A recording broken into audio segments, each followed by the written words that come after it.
bukan macam daripada satu rumah saya pergi ke daerah sini dekat 20 menit sampai. Daripada Yaman baru sampai, daripada Yaman pergi ke Damaskus, suruh terbang balik pergi ke Yaman. Membawa surat, tak payah tiket, tak payah visa, tak payah bekal pun makanan dibawa oleh berburu terbang.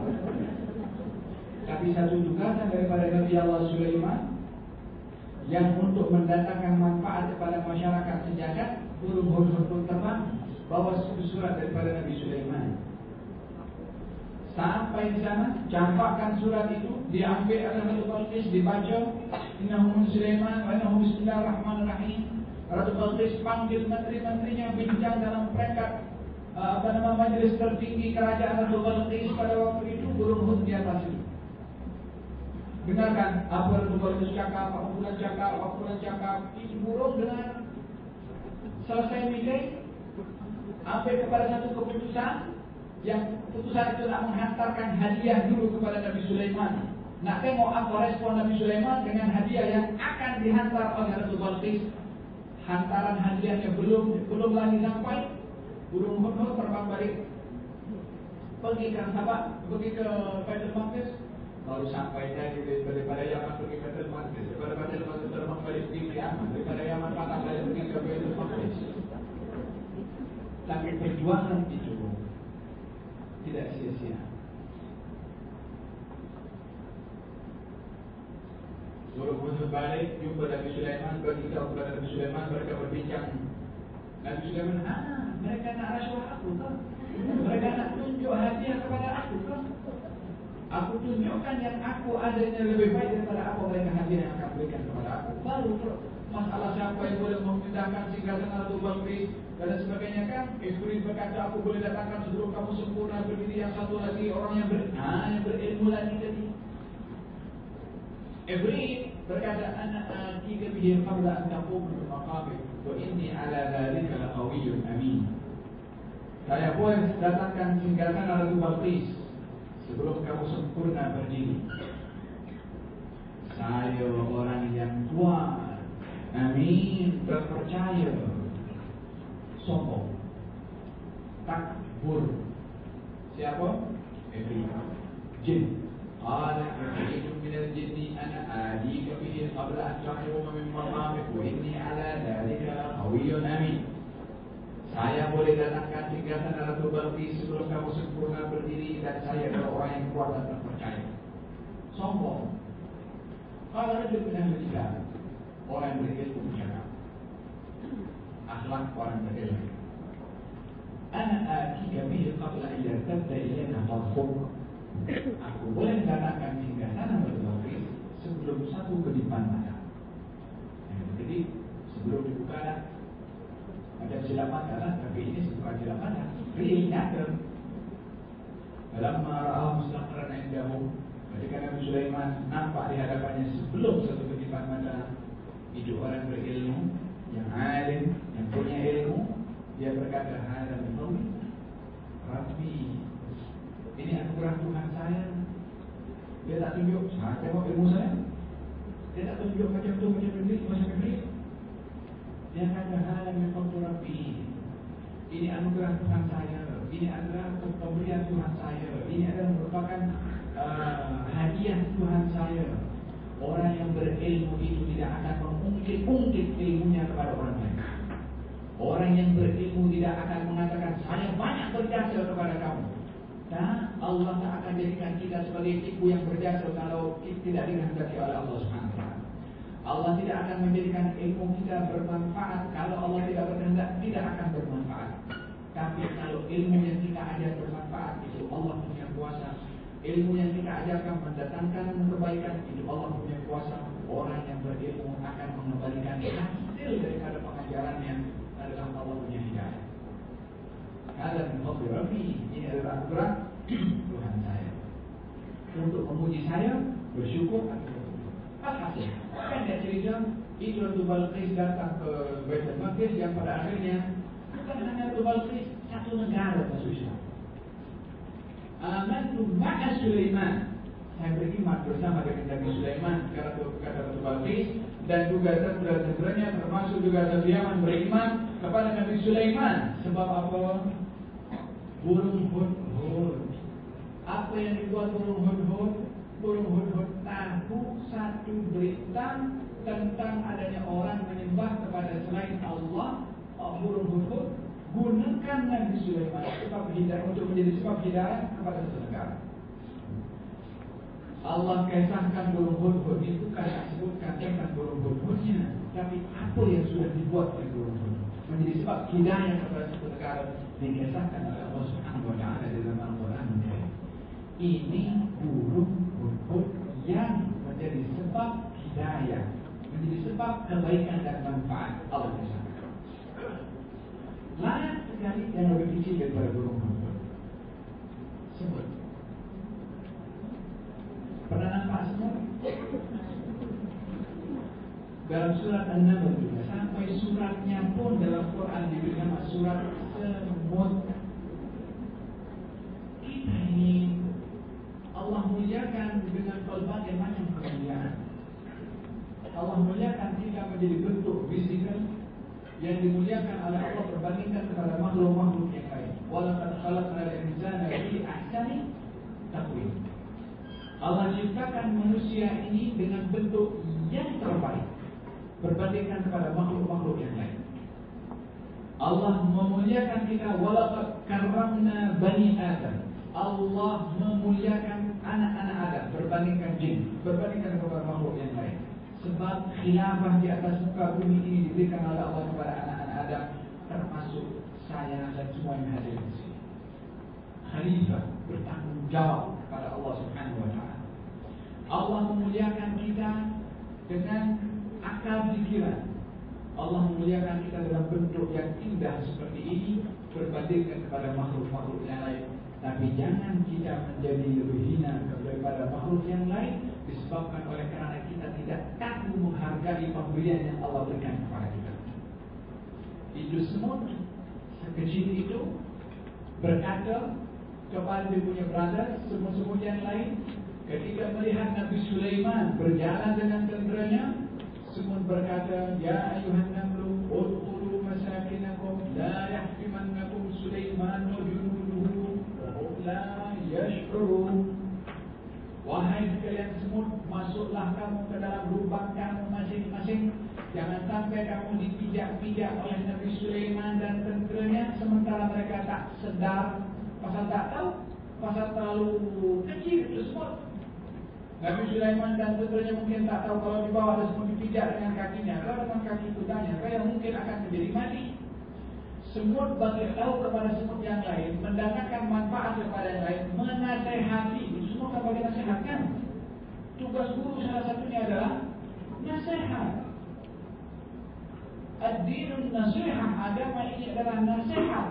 Tugas guru mengajarkan dan juga menasehati kepada anak-anak yang diajar.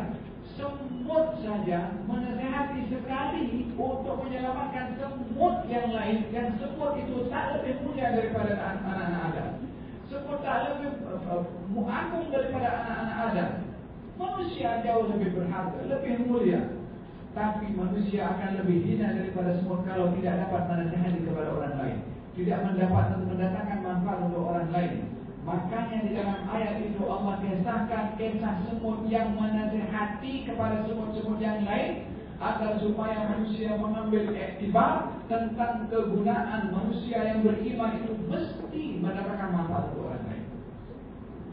Saya teman-teman Sulaiman junuduhum walakum la yash'urun. Masuklah ke dalam lubang kamu masing-masing, jangan sampai kamu dipijak-pijak oleh Sulaiman dan tentera-tenteranya sementara mereka tidak sedar. Fatabassama, maka Nabi Sulaiman pun dhahikan, tersenyum mendengar perkataan semut. Nabi Sulaiman boleh dengar perkataan semut. Nabi Sulaiman paham bahasa semut, sehingga Nabi Sulaiman tersenyum dengan kata-kata semut. Senyum gembira, seronok. Pasal apa? Pasal semut mendatangkan manfaat kepada semut-semut yang lain.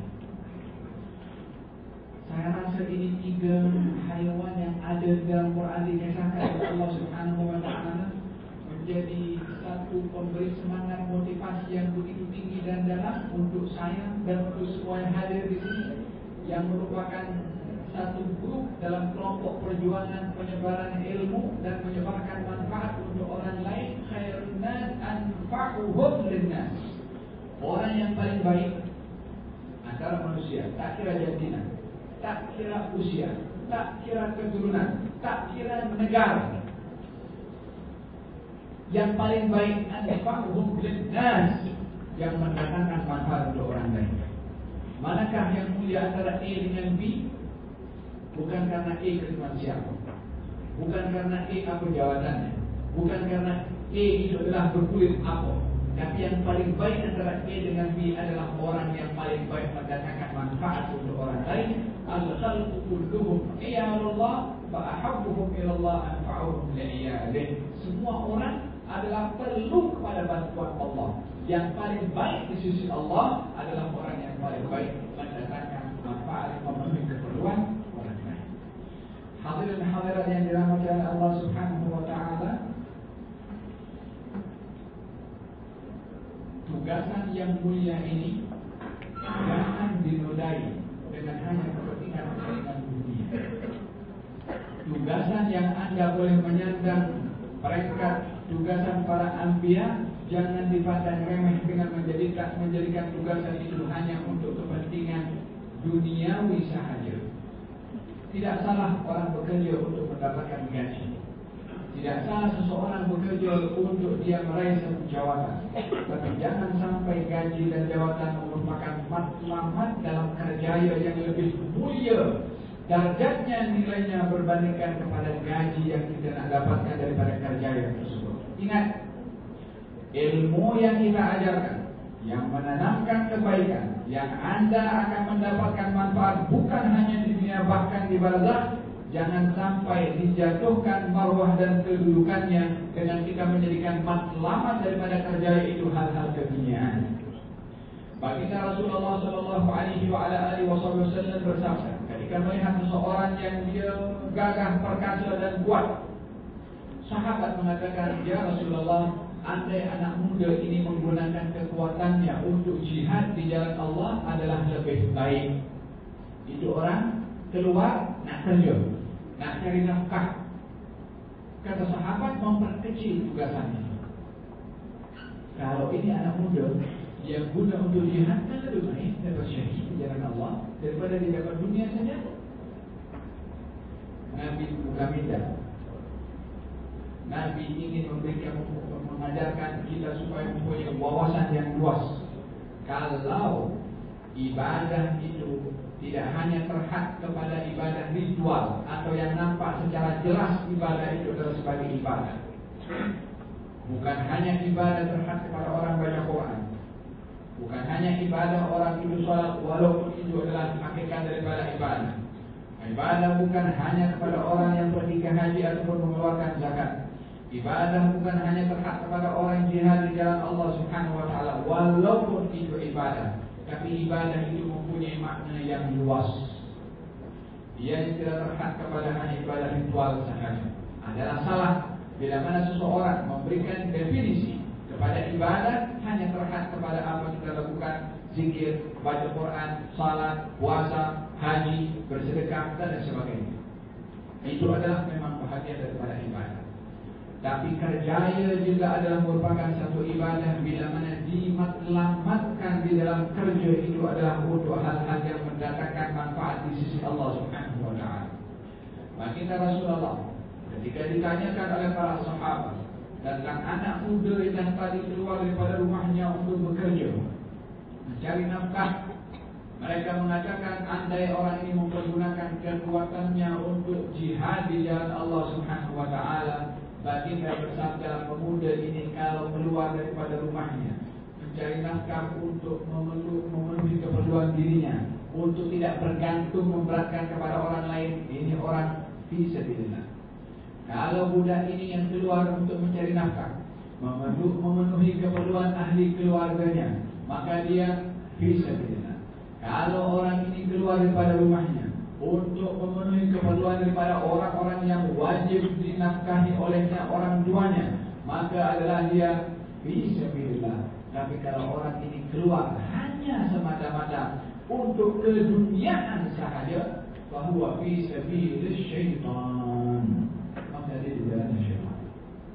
Bergantung kepada matlamat, bahkan ibadah pun kalau mempunyai matlamat yang tidak benar, ibadah itu adalah tidak dikatakan ibadah walaupun zahirnya ibadah. Salat tidak akan dikatakan salat kalau matlamat daripada salat itu adalah riya untuk orang lain. Sedekah tidak akan dikatakan sedekah kalau matlamat dalam sedekah adalah untuk mendapatkan perhatian pujian daripada orang lain.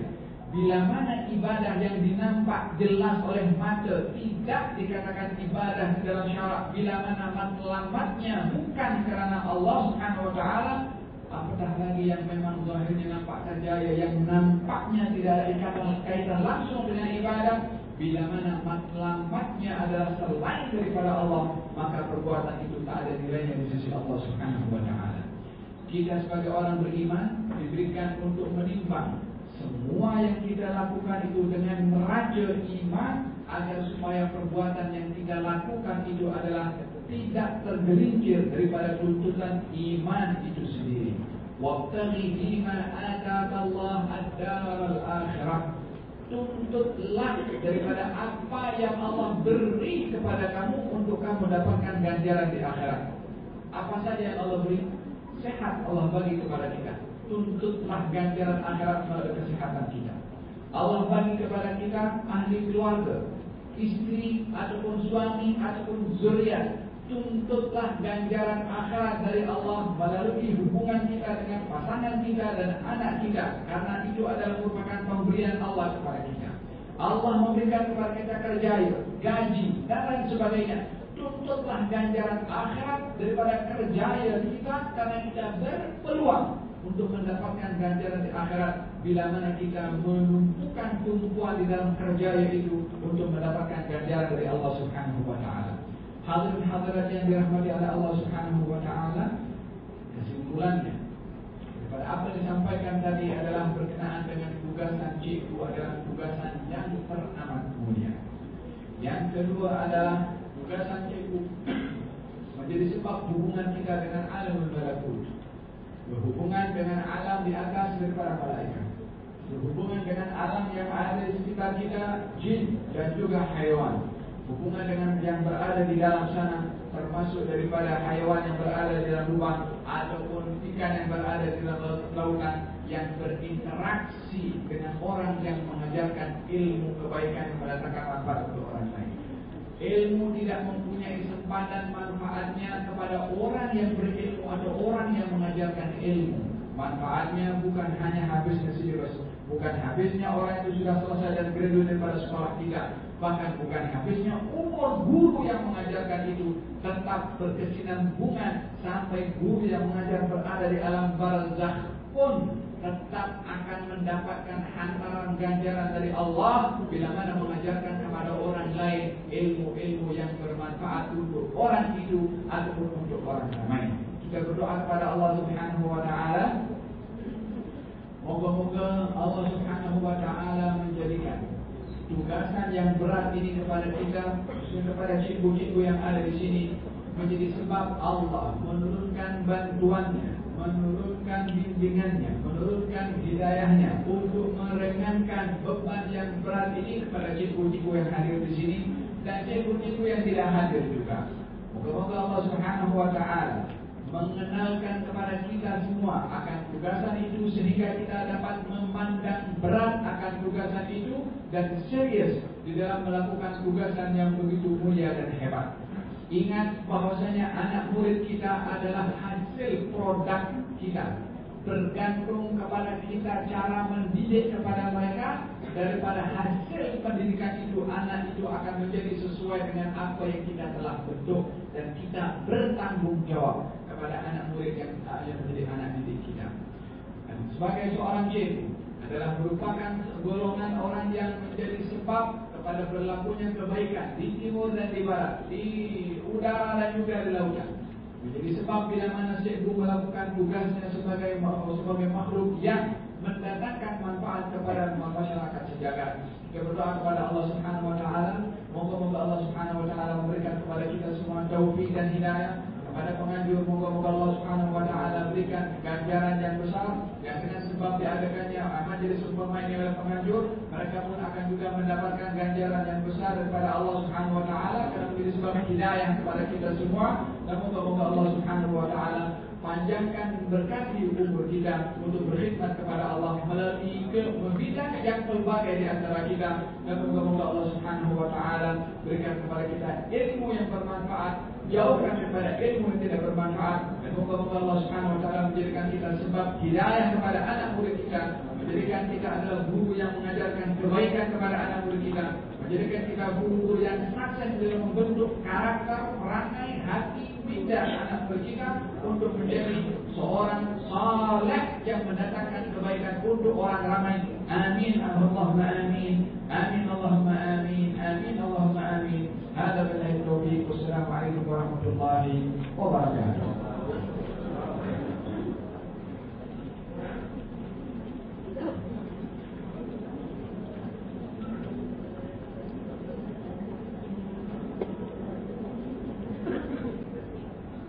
Ada soal jawab?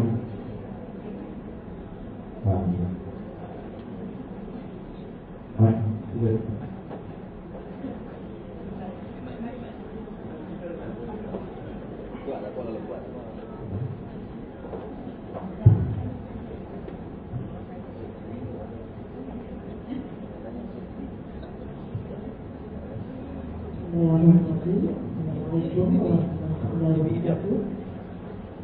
Saya Muhammad Ibrahim, guru besar di Ustaz saya. Berbagai cara kita dalam melaksanakan ini di sekolah, semua ajaran kita berlurus kepada kebaikan dan kemanfaatan. Tetapi kenapa ya anak murid kita masih banyak lagi yang terlibat dengan perkara-perkara yang tidak baik? Ya, misal rokok, pergi nak dengan dadah, pergi berhibur, ya, di sekolah sebagainya.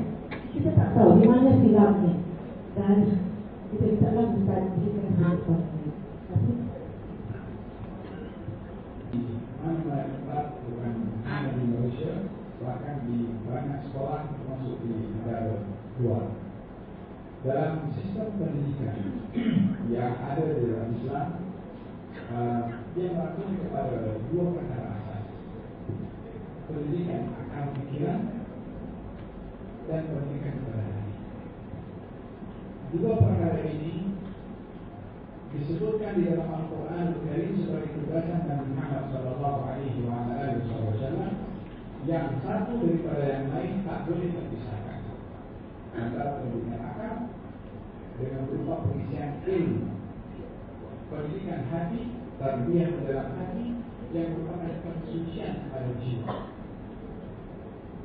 Dua perkara ini bila mana dapat terrealisasi kepada sistem pendidikan yang ada di mana tempat dan pernah pun sudah sukses di zaman Nabi Muhammad SAW, anak itu atau pelajar itu akan terdidik bukan hanya akal pikirannya dengan ilmu, karena akal pikiran yang diisi dengan ilmu, bila mana hati tidak terkesan dengan apa yang ada pada ilmu, akan terbawa dengan hawa nafsu yang boleh merosakkan kepada akal pikiran maupun ilmu. Saya bagi contoh mudah. Orang yang terkena penyakit manis, diabetes. Dari segi ilmu kita tahu makan makanan tertentu itu dapat membahayakan, daging kambing, teh tarik dari gula atau apa saja. Tapi oleh kerana nafsu nakkan sedap ini makan, bila lagi nak makan, maka dia akan makan. Otaknya berkata ini bahaya, nafsunya mengatakan ini salah. Orang yang minum arak, siapa yang tak kandang arak itu berbahaya, termasuk di negara yang menghalalkan arak, yang mengatakan pertama setelah Islam tentunya, pakar-pakar saintis yang dipelajari oleh orang bukan Islam mengatakan arak itu berbahaya. tulis bagi jokes itu, ini semua akan berbahaya untuk kita dan perempuan yang ada. Orang pun merokok juga. Dan kalau begitu, apa yang didapat daripada ilmu tentang bahaya dan manfaat sesuatu belum memadai kalau orang itu untuk melakukan yang apa yang bermanfaat atau meninggalkan apa yang mudarat, kecuali bila mana hati dan jiwanya juga berdiri. Oleh sebab itu Allah sebutkan 3 konsep di dalam Al-Quran. Di satu itu adalah tugasan Rasul. Katakan Allah ala mu'minin, Allah memberikan anugerah kepada orang-orang beriman. Iba'at fihi. Ketika Allah memutuskan dengan kaum mukminin, Rasulan, seorang Rasul daripada golongan mereka. Apa tugasnya Nabi dan Rasul itu? Yaitu alih ayat ini, membacakan ayat-ayat Allah. Kemudian wa yuzakkihim, mensucikan hati dan jiwa, wa yu'allimuhumul kitab dan mengajarkan kitab dan hikmah. Ada 2 sistem. Membacakan ayat-ayat itu adalah ayat yang diterima oleh Nabi daripada Allah. 2 sistem utama ini yang perlu untuk kita terapkan dan berkeras dalam sistem pendidikan. Ta'lim, tazkiyah. Ta'lim itu ilmu, tazkiyah pensucian hati dan jiwa. Yang ini adalah bila mana dapat menjadi satu sistem yang dikahwinkan antara ta'lim dan tazkiyah, insyaallah seperti mana sudah pernah berhasil di zaman itu akan berhasil juga di zaman kita sekarang, disebabkan baginda Rasulullah sallallahu alaihi wasallam ketika mengajarkan kepada para sahabat tentang penanaman kebersihan hati dan jiwa. Mereka meninggalkan perkara-perkara yang mungkar, bukan karena perkara mungkar itu mendatangkan mudarat, tetapi karena takut mereka kepada Allah Subhanahu wa Ta'ala. Ini yang perlu untuk diberikan dalam sistem pendidikan adalah aktiviti kerohanian. Kalaupun lebih baik menjadi satu silibus di dalam sekolah, maka akan mendatangkan manfaat yang besar kepada pelajar itu. Selain ilmu,